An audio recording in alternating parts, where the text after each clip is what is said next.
Actually pretty good so far. No, it is. It's been really, really good.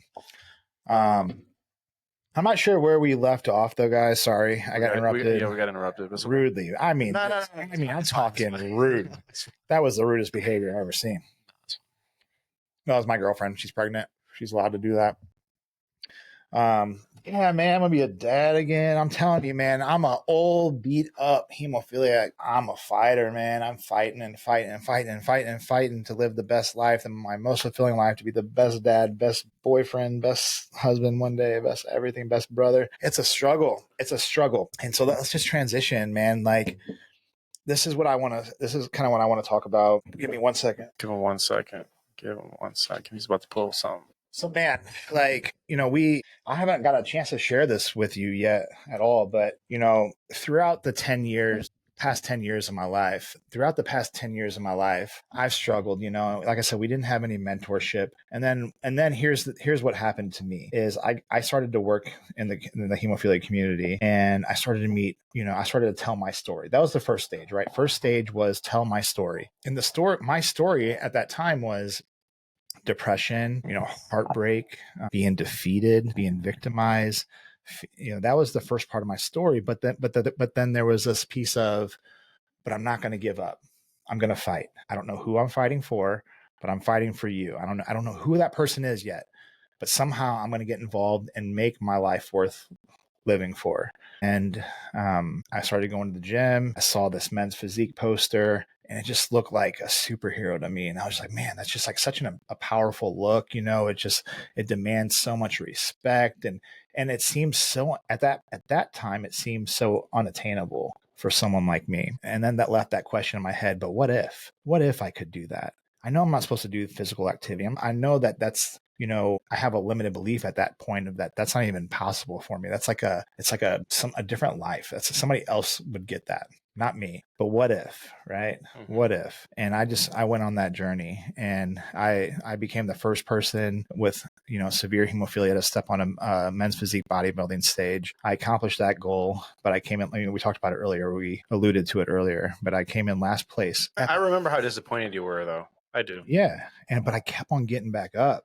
And I did it 4 more times in last place. I still remember a post I made saying 0 for 4, and then it just piqued that interest again of me, that little boy being, homesick with bleeds, watching Sports Center, watching the elite of the elite, and just dreaming, being like, I remember something clicked. Why are they? It's just it's that curiosity, right? Like, why are they better? Is it because they had better parents? They had more money. They're physically in better shape. They have better DNA, better genetics. They went to a better school. They have whatever it is. It was like, those are all the limiting beliefs that we get ingrained into us, especially if we don't have mentorship or leaders in our life to guide us through each one of these stages that are so imperative in our life. And I was just like, okay, I have kids now. And I am sick and tired of this. I'm going to stop this trend in our bloodline, essentially. I'm going to be the last in this bloodline to say we are only good enough to go this far. Somebody has to find the answers, because we don't have the answers. Our family does not have the answers. We are okay with poverty. We are okay with just, middle class, just getting by, struggling. And you know what, guys, like, financially, when you struggle, because finances, they're not everything, but I promise you there's something. It causes stress on your relationships and your family, and you can't do the things that you need to do. Even if you have ideas of doing great things in the community or in your world with other people, you can't pour from an empty cup. You have to fill your own cup up to get to that point. What I will say, though, is that I think this is where we go different. Okay. So I wanted you to keep saying what you're saying, but I think this is where we go different. We split off into our own ideas. Well, shoot, Tiger. I think a lot of us, especially in this country, get caught up in what you're saying. And it's really about the ego at the end of the day. Yeah. And my upbringing, it was always about putting God first, and he's always going to take care of you. And I think this country doesn't tell you that. It's about figuring out ways to make money, to have all these experiences and do this, and that. But the way that I grew up, it was always about putting God first and putting people first, because giving, I mean, it's biblical. Yeah. Biblical, I mean, it talks about there's more happiness in giving than receiving. And at the end of the day, it's true. Anytime that I receive compliments, gifts, I don't even know how to take it because I don't know.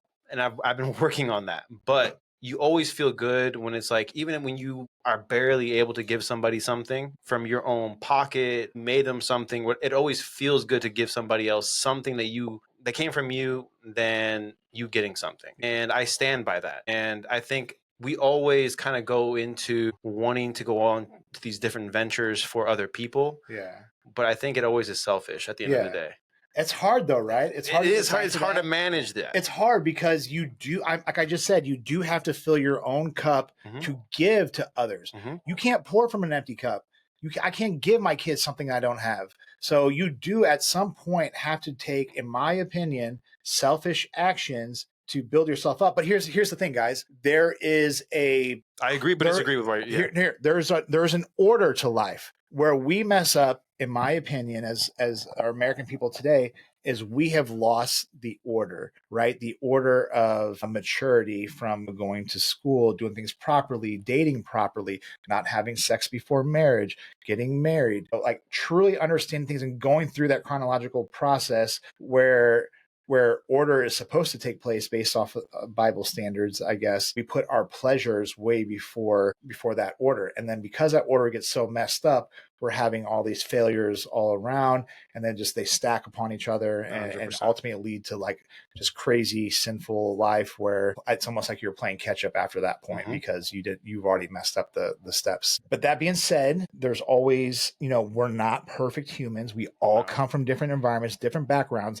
So you can't expect every single person to live that lifestyle. And you can't live a life where you say, well, now it's impossible for you to have redemption and to live a fulfilling a life, to live a life that would make God proud and all that stuff. But kind of, but I do agree with a lot what you said there, because a big shift in my life happened when, I did build a platform for myself. And then I told myself, okay, I've got my following. I've reached a lot of people. I've helped a lot of people.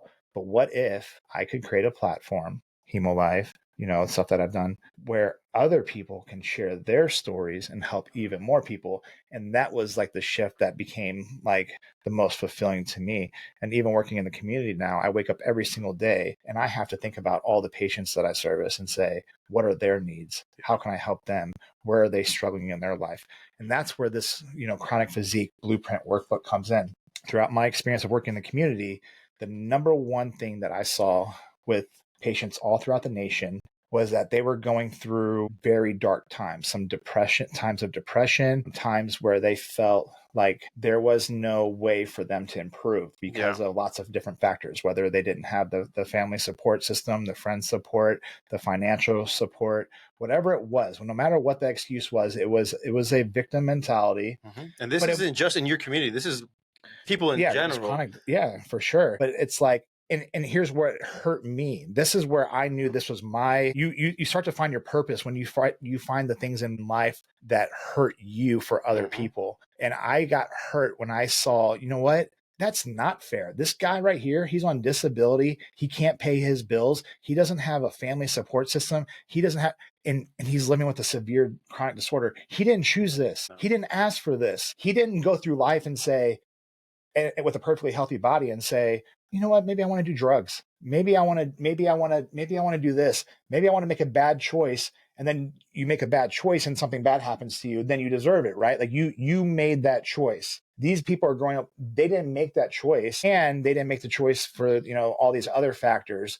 And so I look at them and say, why? Why does the rest of their life, they have to live like this? What did they do to deserve that? So as a human being, I'm not God, but as a human being, I have to ask myself, what can you do in your life that would give you purpose, that maybe one day you can help those people that you feel their pain? And I'm proud, guys. I'm very proud of what I've created, because God gave me a vision a long time ago. And because I asked myself, if I still wanted to live, who would I live for? And I was like, I would if I can use my story, my adversity, if I can overcome these challenges and document the entire process and help other people eventually, that would give me a reason to live. You know, I now have lots of reasons to live with my kids, the community, everything. But in this Chronic Physique Blueprint, guys, I go over everything that I personally have used, and not just used to get by, but used to thrive and perform at an elite level. I can now say that I performed and competed against the best athletes in the world with the severe chronic disorder that I went through. I'm one of those people who's like, what do they call that word that I'm looking for right now, where you go like crazy hard, like it's like it's not excessive isn't the word, but like Obsessed.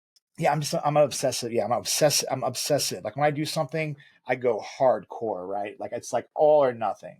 And so, but that can hurt you in life, and it can be a benefit. Passionate. I don't know the exact word, but You are passionate though. But I wanted to see, like, I was going to push my limits to the furthest, because here's my take. If you have a chronic disorder, you have no choice but to develop elite characteristics in order to live just the standard life of somebody without anything else. Yeah. Like you don't have a choice. I'm sorry that those you didn't get dealt the right cards. But now, because you were dealt those cards, you have no choice but then to develop these elite skills so that you can just live a normal, fulfilling life. And what I did was I went on this journey and I proved it to myself, guys. I didn't just talk about it.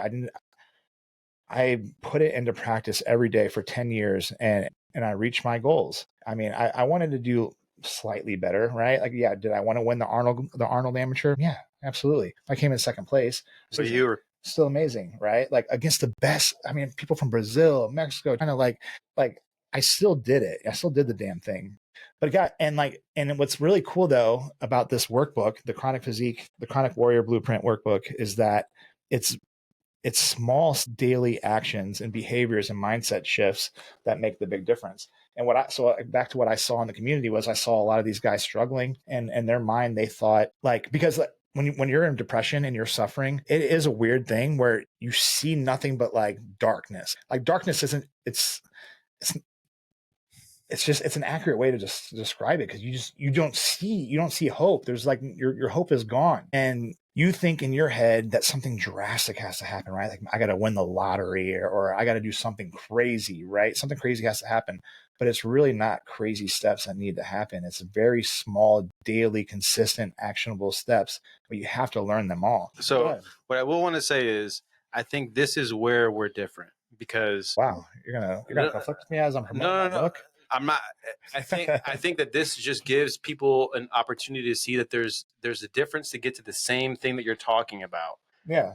But I want you to go, because I've recently gone through things that are very difficult. I was in a depression, and I will probably say that I didn't do the steps that he did, because this book wasn't even written yet. Absolutely. So I went through my own steps. Yeah. But I think that talking about the steps that you took and you going through your stuff, and then me talking about what helped me, I think is going to give people perspective, because I think that's what I think everybody talks about, like, oh, this is the one thing that helps anybody to get. No, everybody's different. Everybody has a different journey. Everybody has different beliefs. So somebody that is going through something similar to you might resonate with you, and somebody might resonate with me, or they might not resonate with any of us. Who knows? But that's what's cool though about life, is that my story isn't meant for everyone. But guys, we're not reinventing the wheel here. Like all this information that's in my book, I didn't come up with this myself. I'm not claiming I did that. But what I'm claiming is I searched everywhere for years, studying the highest performers, the most successful people that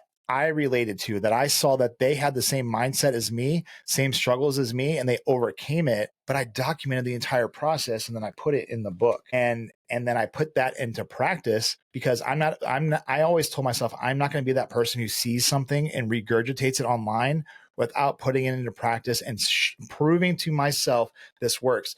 And the cool thing is once you do that, I read a quote one time. It said, to be a professional or an expert in any industry, it takes 10 years or 100,000 hours to become an expert. Well, guys, I'm in my 10-year mark, and I'm not in. Please don't overlook that. that was, I'm talking Yeah. crying, bleeds, pain, suffering day after day, relationships lost and broken. I mean, my world shattered It in was a front of lot. my eyes. Mhm. I'm like, it was everything, but I fought through it because I knew that I could have a purposeful life. And if this helps 10 people change their life, find direction, find hope, find inspiration, to give them those steps, like, then I did my job, right? And we were talking about this the other day, is that I believe that my skill set is breaking things down to an elementary level, because I've never been a highly educated person. I don't claim to be a highly educated person, but in today's world, like, like just for instance, like if you had $10,000 right now to invest, okay, say you want to start a business, I'm going to give you $10,000 and you get to pick out of two mentors. Okay. The first mentor is a professor at Harvard University who doesn't have his own business, but he teaches it. Okay.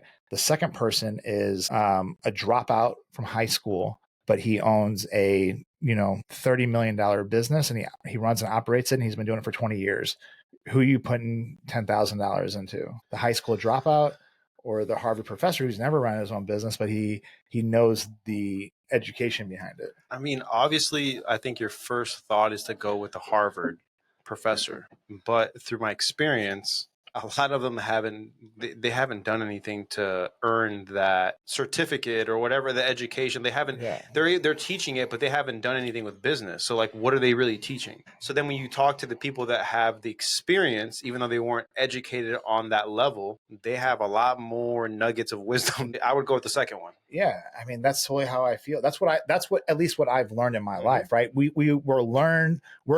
We're taught to respect authority, and we have for so many decades, and so many eras. But we are shifting, and we're becoming smarter as humans, and we're understanding that, like, I want some real world, applicable, knowledge. I don't want to just learn the ins and outs that make me seem smart. What are the needle moving actions that truly make change? And I so think that, that's we need to get into is what was that for you, and then what was that for me. exactly. And I'm not going to go through it all, because Buy the book. Buy the my book. book Buy the book. is on Amazon, and I'm getting, listen, I don't care. Like, I don't make a lot of money off of this. So this isn't like some kind of money grab for me. This is a purpose driven thing for my, for my legacy and my purpose. But I'm getting opportunities now where I'm going to be doing some men's retreats and getting the opportunity to teach this with people. And what's really cool, because I already did a test group in Ohio, was that, man, the dialogue that started getting created, just like, this was supposed to be an hour long like session. We went 2.5 hours, because just over the first two chapters, it opened up so many like thoughts that we just kept on like this, we just had a script, right? We created a script. Did we even look at the script? Because we have created amazing dialogue and connection. So that's what this does. But at least it gets you on track. And then, you know what, if say we don't get through the book throughout the workshop, then you go home and it's super easy, elementary style level stuff. And all it is daily behaviors. And I'm talking, guys, like, so what this goes through is, mindset. It goes through fitness with being joint conscious, for hemophiliacs. It really helps you to gain clarity and on what direction you want to go towards, to establish your values. What are those? What defines you?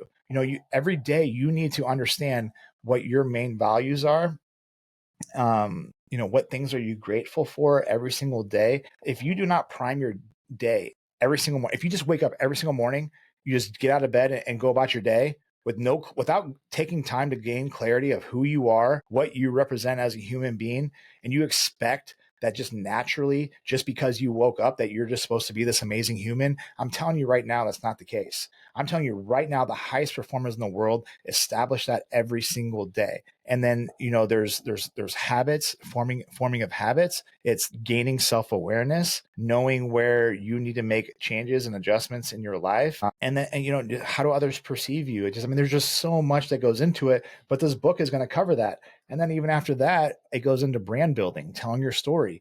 I've got 10 plus years of telling my story, how to do it properly, the importance of it, how to maintain confidence while you're telling your story, because I didn't have that. I was super scared. Every single day I posted about my story, I was scared. But this goes through all of that. And guys, like there's a Chinese proverb that I love, and I don't know what it says in Chinese, but what it means is if you want to know the road ahead, ask those coming back. It's that simple, right? We're not reinventing the wheel here, guys. All these struggles, all these problems that we've gone through, somebody is already walking that road back, right? So that's something big I've learned recently. So that's what this workbook is, guys. And I'm done talking about this. You'll be seeing more of this in the future, but there's hope out there, guys. And there's just so many amazing things happening. I would say I agree with a lot of what you said, 100%. I think for me, in the way that I grew up in kind of like this Christian household, was you got to kind of always lead with love. I'm not saying that that's how my upbringing even was, but that's what I was taught. Yeah. And I think when you lead with love with anything, you're always, again, putting other people before yourself. I mean, if you really want to even dissect love, like and what love is, I think that when you really love somebody or something, you're really seeing what it takes to make that thing happy or make it succeed. Kind of coming from it from that point of view, I think that you can find success with just doing your best and being okay with that every day. And I think that's kind of like with what I had been going through recently, especially. I think that my whole thing was I needed to rely on God more than ever because I knew with what I was going through personally wasn't strong enough to go through it by myself. Yeah. And even though I had some support, I mean, you helped me a lot. I mean, not a lot of people know that, but you were a big pillar that, I mean, we helped each other a lot. Yeah, we were going through stuff together in a way, but you were a big pillar that has helped me to kind of get through things. I kind of had some friends, some family kind of help out here and there, but for the most part, I really kind of felt alone. And really the only thing that I felt that helped me personally was my personal relationship with God. And that was a lot of prayer. At the time, I was doing daily walks. I still do my walks, but it's really more like 3-4 times a week now because I'm doing other things to kind of like I'm doing training. I'm doing all these different things that I just don't have time to just walk anymore. But I think at the end of the day, what we're both searching for is that inner peace to make sure that we feel like we're doing our best. And for me, I kind of took it upon myself to kind of more rely on God in a sense. And I think that my relationship with God is a lot closer than it's ever been because of the fact that like I know that what I was going through a divorce and I was going through all these different things, like, and it wasn't even just a divorce. I mean, some people that in the audience maybe have gone through breakups and things like that. A breakup already is very difficult, but I didn't just go through a breakup. I went through also, I mean, my wife at the time, she worked at the places that, or knew people at the places that I was at. So I just didn't feel comfortable being there anymore. I felt like I needed to start fresh. I needed to start new. And you put your identity into your spouse whenever you get married. And so when you lose that spouse, that relationship, you feel like you lost part of your identity. I think what you're talking about is like the power of submission, but submitting to yourself to God and how powerful that can be, saying, I know I can't fight this battle alone. I know I don't have the answers. So it was a lot. It was a lot. It was kind of rediscovering myself, making sure that like as I had already started a new career path. There was a lot of things that I was doing that was new, but when everything was kind of happening, I think I kind of tapped back into, okay, am I doing this for the right reasons? Am I actually happy? I was kind of rediscovering myself in a way throughout this whole process. And I think the biggest thing that like very early on, because I was like, man, I'm just not going to be competitive anymore. I'm not going to be this. But I'm like, that's what makes me me. So it's kind of finding a balance and making it healthy. I think daily prayer, like multiple times a day, Bible reading every day. There's so much that helped me personally to kind of get through things. And that was my way of getting through it because to me, I'm like, I know that again, if I'm relying on God and I believe in God and there's so many scriptures that talk about like put your anxieties on him and there's just so much that you can go into, but at the end of the day that's what I was relying on because I had put him to the test my whole life and I knew especially in that moment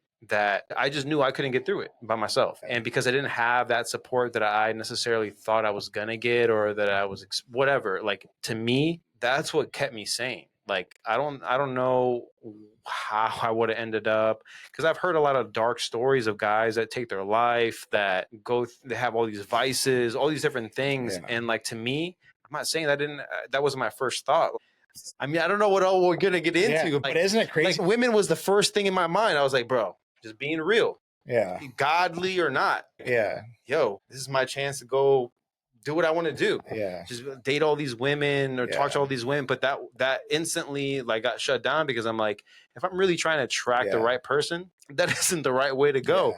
But again, not everybody has that mindset. Yeah. They'll go like, you know what? Let me Yeah. have some fun for a minute. And that's what I was told by a lot of people, a lot of Yeah. family, friends, like, hey, just go have fun, like let loose a little bit. You've been in a serious, just go. And I'm like, that ain't me. That isn't me. That's not how I was raised. That's not that's my belief system. Like, dude, but that's why you got to surround yourself around the right people, because most people's solution is going to be the quick fix. And one thing that when you mature in life, you realize is that anything that's worth anything in life is never quick. No. It's always a process, and it's always extreme discipline. Anything that takes extreme discipline is usually going to give you a better result, more fulfilling, more lasting result than any of those quick fixes of just sleeping with somebody else, doing drugs, drinking. And I'm telling you guys, I go out with this cat all the time, and he's got aura. He's got these ladies. I don't though. I don't. He does. I don't. So, and you know what it is though? It's because he's a legit dude. He's different. He separates himself by being different, by being higher quality, and he doesn't even have to do all these pickup lines. You know what I will say is they scope it out. They're like, okay, this guy's like a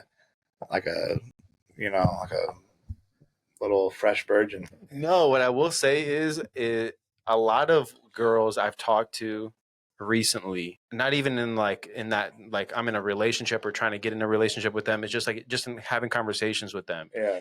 A lot of them were like, dude, you do realize that you're a catch for most people out here in the world, because I'm straight. A lot of these guys are out here doing some crazy, or playing girls, doing all that. So to me, I realized that really getting a girl isn't that difficult, as long as you're just kind of like, I'm not an expert in getting girls. I'm not. That was the cockiest thing you said on this whole podcast. I'm not. But at the same time, I think that as long as you're okay with getting rejected, that's the key. A lot of guys are scared to put themselves out there, and I'm not. If I get rejected, it's okay. Like I went through a divorce. Like that's just like my heart's already gone. Not for real, but that's as deep as it goes. Is like going through a broken heart. So like at this point, it's like, okay, you rejected me. Like that's surface level stuff. I don't care. But you've also reached a level in your life where you've practiced intentional growth, like how do I become the most genuine version of myself? When you reach a certain level of being genuine and true to yourself, then you can go about life and get rejected and be totally fine, because you've already declared what your boundaries are, what your standards are, what you're looking for. So it's easy to get rejected because you're like, hey, if this person rejected me, that means we just didn't click. Like something's missing. Who cares? Who gives a shit if it didn't work? Like, it doesn't matter. It's not my person. Bye. I'm moving on. And that's honestly where I'm at. Is like and I'm recently officially divorced. So I like the whole time I really wasn't looking at all. Yeah. And now though that I'm like back in the game, I'm starting to look, but I'm kind of realizing that like I need to be picky. I need to be very, very picky, because I want to be able to find the person that pushes me to be a better person. Yeah. And just in my preferences that I'm looking for in a person, I don't know if I'm going to necessarily find it here in this area. So like that's something that I've thought a lot about too. And not knocking the Midwest, because I love the Midwest, but I love my Latino women, and I'm not saying that there isn't beautiful women here, but I just have a type and I have a preference. Hey, here's the thing about Latino women, though. I don't even want to get canceled for my opinion on that. But here's what I'll say, because I dated one full Hispanic girl, and the culture differences are so big, man. Yeah, and like we're in a weird culture right now. Just in general. Like, we've talked this whole podcast about having purpose and legacy and like these big things that take years, right? We talked about how long it takes to achieve those types of things. We're in an era now where people are blowing up by silly things, right? And so we're all chasing that viral clip, that silly interaction. It could be a fight, it could be a joke, a prank, it could be sexual. where everything is quick, quick, quick, quick, quick. And I feel like we're losing true leadership and true purpose and legacy. It's just going out the window. Yeah, but I don't know. That was on my heart recently. I wanted to talk about that just a little bit, just because let's get into it. like I'm tired of seeing everyone. Yeah, it's entertaining to a degree, but like, how come we stop chasing greatness and like really making a difference in people's lives and stuff? Now, and I don't know, like, what are your thoughts on that? And then we even talked about like maybe I'm being too emotional about how I make money. Maybe it's like one of those times like maybe you can't beat them, then That's join them, deep. right? Yeah. You can't beat them, join them. So maybe I need to make stupid shit. Maybe I need to be dumb and make something silly so I can make thousands of dollars and take care of my family on a better level instead of being so emotional about how I'm making my money and funds. I think that failure is a lot of people's biggest fear. Well, yeah, no, of course. Nobody, everyone hates failure. Everyone wants to be in their comfort zone. Exactly. So I think We're not like that though. That's not us. I'm not saying that fear is a driving factor for me. This right here could be failure. Yeah, this I mean, we don't care. Like, yeah, I don't care how I look, what I sound like. I really don't care, because at the end of the day, it's like you're only going to get better. Yeah. But I think that for me was always the thing that I learned from sports is like mentorship and coaching is the thing that helps you to get better. Like if you think that you got it going for yourself, and I don't know, I've just seen a lot of people have this like self-confidence and they don't like getting criticism. And I think those are the people that kind of taper off and they fall off. Yeah. But then you see like people that continue to work on their craft, like Kobe, to me, the Mamba mentality. There's so many people out there that you can look at that constantly pushed the limit, and they worked on their craft to a point where the details of any little thing, anything, like he didn't just learn moves, like he was learning moves to go off of what you were going to do. And playing chess while you're playing checkers. Exactly. Like, and I think that a lot of people kind of get stuck in like, well, if I'm going to do this and it doesn't work, I'm done. But that's too simple. Like I think that you evolve as you learn the business, that you learn your craft, that you learn anything that you do in life. You learn the little nuances that like really make it work for you to take it to another level. If that's what you want. I don't think there's people out there that they kind of just do things for fun, and that's kind of how they always live their life. And there's nothing, I don't knock that. But for me, that's not enough. Like if I'm going to do something, I'm going to do it because I really want to be good at it. I want to be great at what I do, not for like praiseworthy things or anything like that, but because like, why do something if you're not going to be like doing your best at it? Like to me, I think you should push yourself to really be good at what you do, because it's a representation of yourself. And if you're okay with just half doing things like that, how can you understand that you get one life to live, one freaking life? I don't care what you have, what your circumstance is, one life. And you're going to say to yourself, I'm okay with just being okay, just average, just getting by. Like, I mean, but maybe I'm wrong though. Maybe I'm wrong. Maybe we just blessed to have a different vision, different mindset. And then with that mindset and leadership ability, we're supposed to do something different with it, because I do believe that God gives us all a certain, like whenever, one thing that I had to learn is just because we feel this way, think this way, dream this way, have these visions, we're not better than the person who doesn't have those things. We're not better than the person that works at McDonald's or that works at these retail, like whatever. We're not. We are all necessary and needed, and all provide some kind of amazing value to one another. But maybe it's just not for everyone, no, and but maybe that's okay too. Maybe when we're talking, we're having this message and conversation, it's going to go to those people who are like us, though. We can't expect to sit here and connect with every single individual that's listening to us. But what I'm saying is, I think there needs to be a level of pride in what you do. Yeah. And I don't care if you're working at McDonald's, you're working at a Fortune 500 company, you should be doing your best. Yeah. Bro, there's Chick-fil-A's, doesn't matter where you go. There's even certain places, locations that you go to where you're like, I don't want to go there because they're not good at making this or that. Or you don't go to this company or this. It doesn't matter. You don't go there because you know that their level of effort or whatever they put into isn't at the level that you think it should be done at. Yeah. And I think that's kind of universal. I think that if you are doing anything in life, you should put your best foot. I'm not saying that you need to be perfect, but I'm saying like, don't go into a job doing anything that you're doing and just not try because it's not what you want to do. Like if you're going to do something, do it. It's biblical to me. Yeah. And it's something that I live up. It's just something that I like to live by because it's just, I don't know. Okay, speaking of it's biblical, you just said it's biblical to me. You keep on saying that and it's standing out to me. One thing that I want to say real quick is a growth hack that I learned, that I had to learn personally, was how you do one thing is how you do everything. Yes. Okay. So, and I'm talking, guys, when you pee on the seat, you grab a piece of toilet paper and you clean it off. I'm talking, you drop something on the floor, you pick it up, you put it away. I'm talking the stranger next to you doesn't put their card away. You put the card away for them.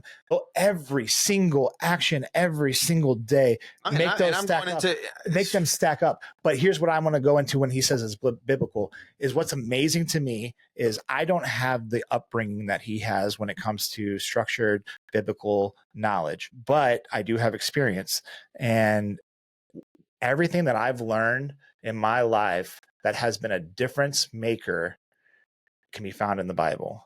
Yeah, it's a Bible teaching. If you read the Bible, all of a sudden, throughout the years of maturing and growing up, you realize, guys, the answers have been here for years. Yeah. They've always been there. They've never gone away. And it doesn't matter what industry, what field you're in, where you're at, they've been there forever. They're not going away, and they're always going to stay the same and remain the same. And that's why I think that's why we connect despite our differences. Is we found different things, but we come to the same conclusion, but from a different perspective. Exactly. Yeah, I love it. Right there. That's it. That's it. That's it. And closing remarks. We've been here for a long time. What else are we going to talk about? We have more points. I know, but I want to. We might do another episode later or something. But we're like almost to an hour. I want to, if they like us a little bit more, we'll do more. Okay.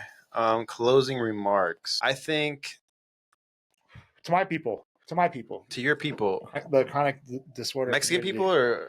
No. Okay, we're not talking to that demographic. No, just chronic disorder. It don't matter if Mexican, Chinese, Indian, whatever. I got all kinds of people like that.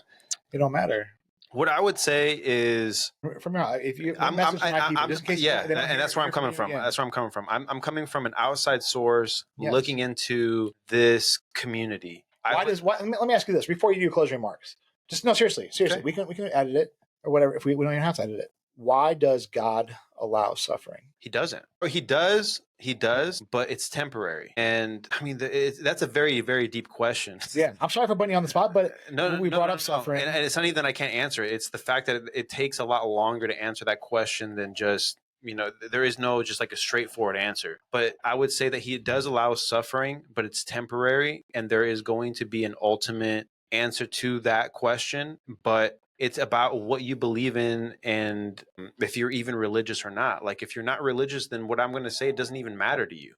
But if you are religious and you do follow the Bible, you're going to realize that the Bible is speaking truth. It's speaking and it's telling you literally what's going to happen to humanity. And if you believe that or don't believe that, or you think that's extremist or not, like read the Bible. And you're going to find that there's a wisdom, there's very common sense things in there that make you have a happy life, that you have a relationship with something, a God, a being that is bigger than you, that you will not understand until you have that relationship. And that's really that's where I would leave it at. Because if I go and answer that question and just answer it, some people will get it, some people won't.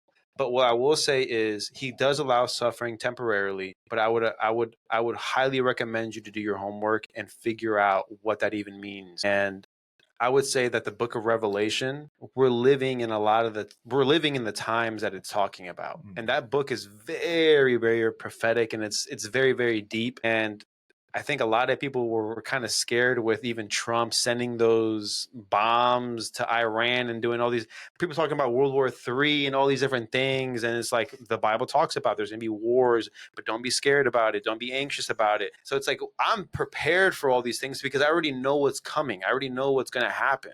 And if you don't know what I'm talking about, I'm telling you, read the Bible because it's been proven true. I don't care. Scientists have proven it true. There's so much that goes into it. And I can go on a rant for it for hours and hours and hours. But what I will say is God does allow suffering for now, but it's temporary. And there's going to be a moment in time where all your anxieties, your fears, all that is going to be taken away. All the bad things that you've gone through in your life, that you've lost loved ones, all that stuff you're going to see something that is going to bring you an inner peace that you don't even understand because we haven't seen it yet. The example of Jesus and what he did on earth when he was here, again, if you believe in Jesus or not, says so much. And I would really want to leave it at that. But I love it, man. That's powerful. It's powerful. I love it. Thanks for sharing that, man. Hey, I mean, it is what it is, but that's my Yeah. perspective. That's my perspective. Yeah. But what I would say to your community is this. I would say from the outside looking in, I would say that you're not, like, I know there's moments of weakness, there's moments of depression, there's moments of darkness. We all experience that. I think that from what I saw for you from the outside looking in is a lot of that was physical causing mental. And then for a lot of other people, it's mental causing physical, because there's people that get cancer and all these different things because of the mental stuff. So I think it's all kind of related into one in a sense. But I think at the end of the day, the message that I would say to anybody, but I mean to your community especially, would be to not, when it gets dark, because I've been there as well, I've seen it, you need to find your support system. And even when you don't have that support system, I feel like we always have that inner voice in our head, and sometimes it's negative, but talk to God. Talk to whatever it, like that's what I believe in. I believe in God, but there's people that believe in this universe and this. I'm telling you, talk to God and tell them about the biggest insecurities, the biggest things that you're going through in life. And there is going to be a positive that comes. I promise you. Like, I've been there myself. I've seen it with him, with so many people. And when you talk to God in your lowest of lows, there's always a light at the end of the tunnel. God asked you to test him, correct? He does. He literally says, test me. But so that's it. That's test God. Test him. Test him. And I promise you, if you're doing it with the right intentions, he is going to bless you in your life, and not might be in the time frame that you want it immediately. It will happen. I've tested it all my life, and I'm blessed. He's tested it. He's blessed. And I would say that just do that. Nothing was done. When I look back at my achievements or my growth, what I've been able to do, nothing is because I was so good. You know, every one of those steps that I've achieved, those benchmarks, there was a prayer on my knees, crying, saying, God, I am not enough. I know that I cannot do this through my own will, my own knowledge, my own power. But if it's in your will, if it's what you want me to do, will you open up the right door, the right relationship, the knowledge? Will you bring clarity to me in my life so that I understand what steps I can take next, even through the most dark times of adversity? Will you at least, can you please show me that, if that is what you want from me? And bro, and that's deep. The book of Psalms, it's a long book of Psalms. There's so many moments like that what you just said. The book of Job, he went through crazy stuff in his whole life. He lost everything. And God blessed him. Proverbs, to me, also as a man, I think for anybody in general that's trying to gain wisdom, the book of Proverbs is next level. And there's just so much. It's crazy that God used in the Bible the people, some of the people with the most messed up like stories. Nobody's story is perfect. He didn't use perfect humans. He uses the people that seemed to be during that time the most messed up people, and gave them the platform to achieve things, right? I mean, you probably have more examples than I do, but there's a lot of examples. I mean, again, this could be I know we can keep, guys. You know what? Thank you for joining this first episode with me and Gabe. I think that we did an awesome job together. If you ask me, I think the flow is really good, and I feel like our deep conversations that we have can inspire and help a lot of people and give direction, inspiration, encouragement. And he's been around me. He's seen what I've gone through. And the thing is, even if we don't all have a bleeding disorder, we have a chronic disorder of some sort. Like maybe none of us were dealt probably the cards, or most of us probably weren't dealt the cards that we dreamt of. But it's about playing the cards like those were the cards you've always wanted, and surround yourself around people who want to grow, who aren't afraid to fail, who's going to support you and not bring you down. But yeah, man, that's just my final message for this. But you got to find your community. Find your community. All right, guys, love you. Peace out. Gabe, awesome episode, brother. Love it, man. All right, guys, love you guys.